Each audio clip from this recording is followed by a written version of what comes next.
লাস্টে ৪২ জোড়া জুতা কিনছে আমেরিকা থেকে। আমি যশোরের মেয়ে, আমারও কলিজা কম বড় না।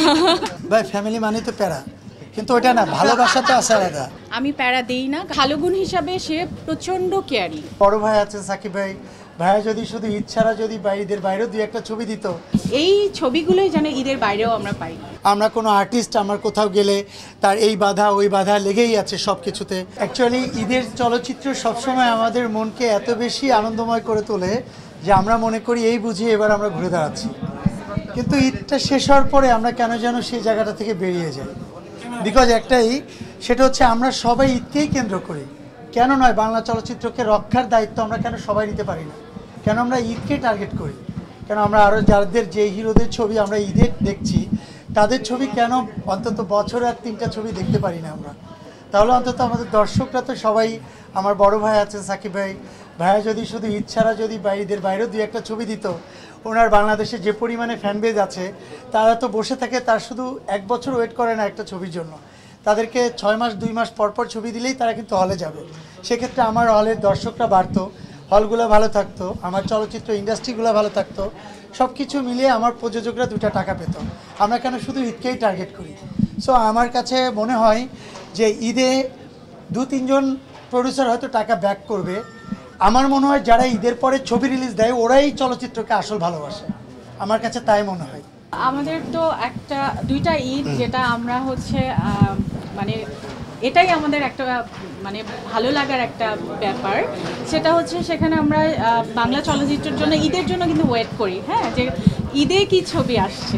সেখানে আমি ট্রিজারগুলো দেখেছি, সাকিব ভাইয়েরটাও দেখেছি, আদার্স যেগুলো রিলিজ হয়েছে সেগুলো দেখেছি। আর সেই সেম কথাই যে আমরা চাই যে প্রতিটা মাসেই যেন ঈদ হয়, হ্যাঁ, প্রতিটা মাসেই যেন আমরা সুন্দর সুন্দর ছবি দেখতে পারি। আগে যেমন এক একটা মাসে 2টা-3টা করে ছবি রিলিজ হতো, এখন কেন হয় না, এটা একটু কষ্টের বিষয়। বাট ঈদের জন্য আমরা ওয়েট করি অনেক ভালো, আর ঈদে অনেক ভালো ছবি সবাই দেখতে পারে। এই ছবিগুলোই যেন ঈদের বাইরেও আমরা পাই। তো সারা বছরই তাদের সে সাহস, মানে সৎসাহস থাকা উচিত।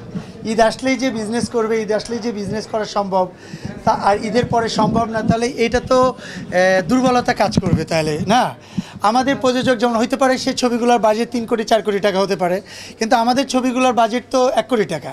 আমাদের প্রযোজকরা তো ঠিকই সাহস করে ঈদের বাইরে ছবি রিলিজ করার জন্য। তো এটা তো সাহস করতে হবে আমাদের। তো আমরা তো কিছুই না ধরতে গেলে, আমরা এখনকার যারা কাজ করছি আমাদের ইন্ডাস্ট্রিতে তো ধরতে গেলে তার থেকে অনেক উপরে আছেন অনেকেই, কিন্তু তারা কেন ঈদকে ছাড়া বাংলা চলচ্চিত্রকে ভালোবাসার জন্য, বাংলা চলচ্চিত্রের জন্য ঈদ ছাড়া ছবি রিলিজ দিতে পারে না? অবশ্যই ঈদের ছবি রিলিজ দিবে, তার বাইরেও আমরা আশা করব ঈদের বাইরেও 2-একটা ছবি রিলিজ দিলে কি হয়, এই যে আমেজটা, এই আমেজটা অন্তত দর্শকদের কাছে কন্টিনিউ থেকে যেতে পারে আর কি। বাংলা চলচ্চিত্র দর্শকরা ঈদের ছবি দেখে আবার ঘরের ভিতরে গিয়ে পালাইতে পারে না, আবার ঘর থেকে বের হয়ে হলে গিয়ে ছবিটা দেখতে পারে। এটা আমারও আশা, আমিও সেটা চাই। কারণ আমি বাংলা ছবি দেখি, আমি বাংলাদেশের সব হিরোর ছবি দেখি, আমার ছবি রিলিজ হলেও দেখি, ইভেন আমার জুনিয়র যে কোনো হিরোর ছবি রিলিজ হবে সে ছবিও আমি দেখি। সো আমার ছবি দেখতে ভালো লাগে। সেক্ষেত্রে দর্শকরা যখন ছবি দেখতে পারবে বা তার পছন্দের হিরো ছবি দেখতে পারবে সারা বছর, তারা অবশ্যই ছবি দেখতে যাবে হলে। আমার মনে হয় এখানে যারা আছেন সবার চাওয়াটাই এটা, যে প্রতিটা মাসে যেন সুন্দর সুন্দর ছবি রিলিজ হয়, ঈদের বাইরেও যেন অনেক ভালো ভালো ছবি রিলিজ হয়। আমরা চাই যে সাকিব ভাইয়ের ছবি, ওই যে সেম, আমি কিন্তু সাকিব ভাইয়ের ছবিগুলো দেখি, আমি তার ফ্যান। তো আমি চাই যে আমি একজন ফ্যান হয়েই বলতে পারি যে সাকিব ভাইয়ের ছবিগুলো আমরা মানে প্রতি মাসে না হোক, কারণ সে একজন মেগা স্টার, হয়তো তার শুটিংয়ের অনেক থাকে। তো আমরা চাই যে 6 মাস অন্তর অন্তর যদি একটা ছবি তার আসে, তো আবার আমাদের দর্শকরা হলে কামব্যাক করবে, এবং আরও নতুন নতুন যারা প্রযোজক আছেন তারা আরও ইনভেস্ট করতে সাহস পাবেন। মেলাটা তো আজকেই শুরু হচ্ছে, 2 দিন এটার অর্গানাইজের কাজ ছিল। এটা প্রথম, বলতে গেলে প্রথম মেলায় আমি, শিপন, রুবায়েত সহ আরও সবাই যারা আছেন, আমরা সবাই মিলে মেলাটা অর্গানাইজ করার ট্রাই করেছি। আমরা ট্রাই করছি যে ঈদের আগে একটা গেট টুগেদারের মতো হওয়া আর কি। এক কথা, এটা তো একটা ইভেন্ট। আসলে আমরা লাস্ট করোনার পর থেকে আমরা আমাদের আনন্দ ফুর্তি সব ভুলেই গেছি। তারপরে 5 তারিখের পর থেকে তো সিকিউরিটির অভাব পুরাটাই। আমরা কোনো আর্টিস্ট আমার কোথাও গেলে তার এই বাধা ওই বাধা লেগেই আছে সব কিছুতে। তা আমার মনে হয় যে সেই জায়গাটা থেকে একটা রিফ্রেশমেন্টের জায়গা থেকে আমরা ট্রাই করেছি রাত 12টা দুপুর 12টা থেকে রাত 3টা পর্যন্ত একটা গেট টুগেদারের একটা অ্যারেঞ্জমেন্ট করার।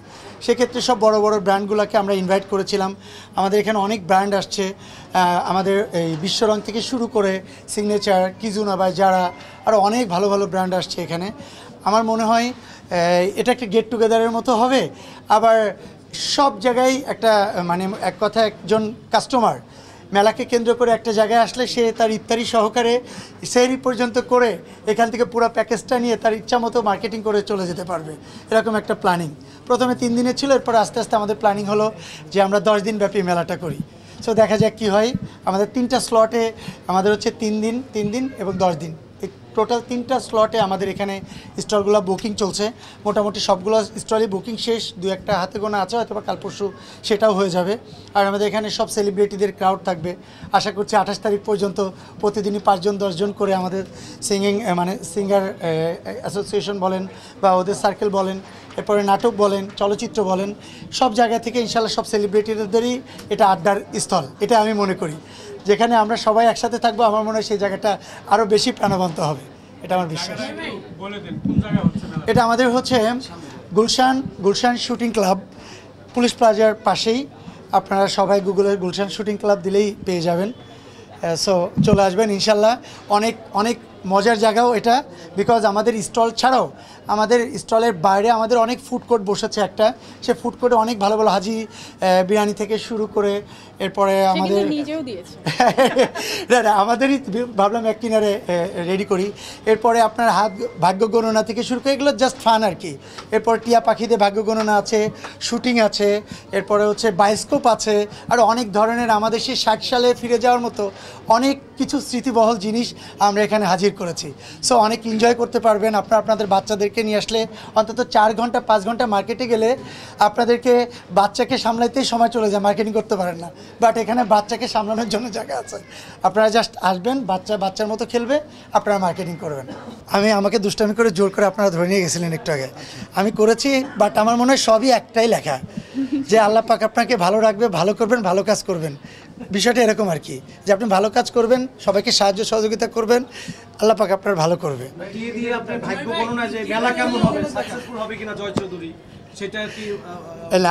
আমি আসলে একমাত্র আল্লাহ পাক ছাড়া আমি কোনো কিছু বিশ্বাস করি না। আল্লাহ পাক আমার তকদিরে যেটা লিখেছে ওইটাই হবে, এটা জাস্ট ফান। এছাড়াও আমি একটা বলি, আমাদের ফুড কোর্টে আরও লাইভ বেকারি থেকে শুরু করে বাংলাদেশের সর্বপ্রথম যে লাইভ বেকারি যেটা আছে ওনারাও জয়েন করেছে। আরও অনেক জুস আছে, জুস থেকে বড় বড় ব্র্যান্ড সবই আমাদের এখানে আছে। এক কথা ফুল এন্টারটেইনমেন্ট, এক কথা আমার এটাই।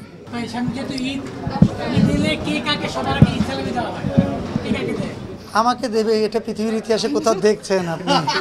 এটা কেউ কোনোদিন দেয়? রেকর্ডও নাই তো এরকম কিছু।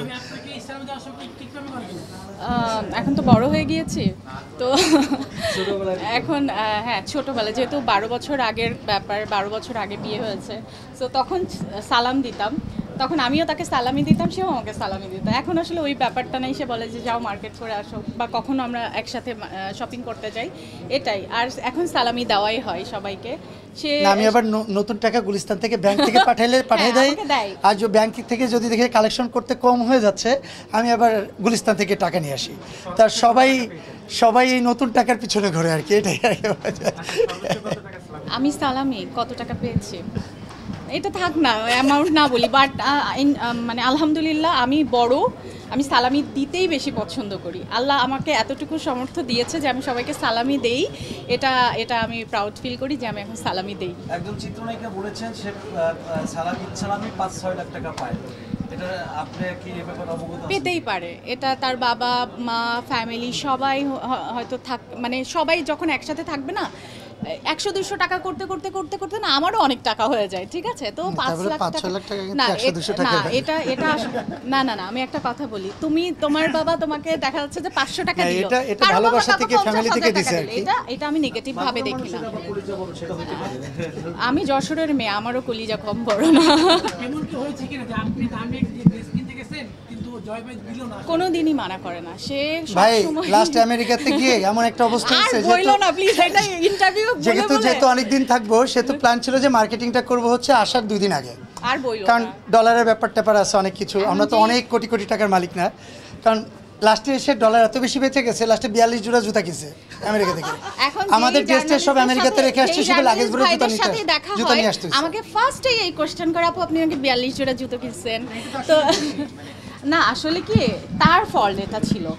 আমরা যখন ব্যাক করব আমরা ডলার নিয়ে গিয়েছিলাম, তো তখন আমরা যখন ব্যাক করব তখন আমাদের কাছে বেশ কিছু ডলার ছিল, বাট আমাদের সময় ছিল না বিভিন্ন ধরনের শোরুমে যে সেইগুলো মানে এক একটা জিনিস নেওয়া। তো আমাকে একটা শোরুমে ঢুকাইছে, একটা শোরুম থেকে আমি 42 জোড়া জুতো নিয়ে বেরোছি। শুধু কি আপনি কিনেছেন না গিফট পেয়েছেন? আপনার অনেক বড় ভাই আছে, জয় ভাইয়ের বড় ভাইও আছে আমেরিকাতে। না তখন না ছিল না না আমি আসলে আমার ফ্যামিলির বাইরে গিফট খুব কমই পাই।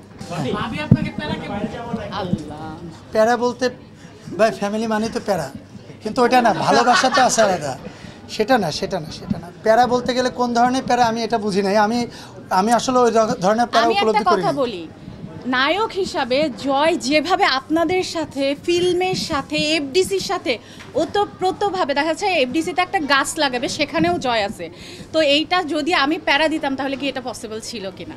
আমি প্যারা দেই না, কারণ আমিও ফিল্মকে ভালোবাসি, আমি চাই যে ও নিবেদিতভাবে ফিল্মের সাথে জড়িত থাকুক, ও পছন্দ করে। হ্যাঁ আমি তখনই তাকে ভালোবাসা হবে, রিয়েল ভালোবাসা, যখন তার সব কাজ আমার ভালো লাগবে। সো আমি তাকে সব দিক থেকে ফ্রিডম দিয়ে রেখেছি, সে ভালো কাজ করছে অ্যান্ড আমি দোয়া করি এবং সবসময় তার পাশে আছি। থ্যাংক ইউ, আপনাদেরকে সবসময় পাশে পেয়েছি, অনেক বেশি ঋণী সিরিয়াসলি। মানে ভালো গুণ হিসাবে সে প্রচণ্ড কেয়ারিং, মানে দেখা যাচ্ছে আমার জন্য না, শুধু আমার বাসার একজন হেল্পিং হ্যান্ড যদি অসুস্থ থাকে তো সে ওষুধ খেলো কি না বা সে খাবার খেয়েছে কি না এই জিনিসটাও সে জিজ্ঞেস করে, সে যে জিনিসটা আমাকে সব থেকে বেশি আমার ভালো লাগে। আর সেকেন্ডটা হচ্ছে সে খুবই বন্ধুপ্রিয় মানুষ, মানে বন্ধুদের সাথে সবাইকে যাকে একবার ভালোবাসে তাদের সাথে খারাপ রিলেশন তার হয় না কখনোই। এটার খারাপ গুণ হচ্ছে যেটা আছে সেটা আমার মধ্যেও আছে, সো ওটা আমি খারাপ বলবো না, রাগ সবার ভিতরেই থাকে, তো তার প্রচণ্ড রাগ, তো এটা একটু কমানো উচিত।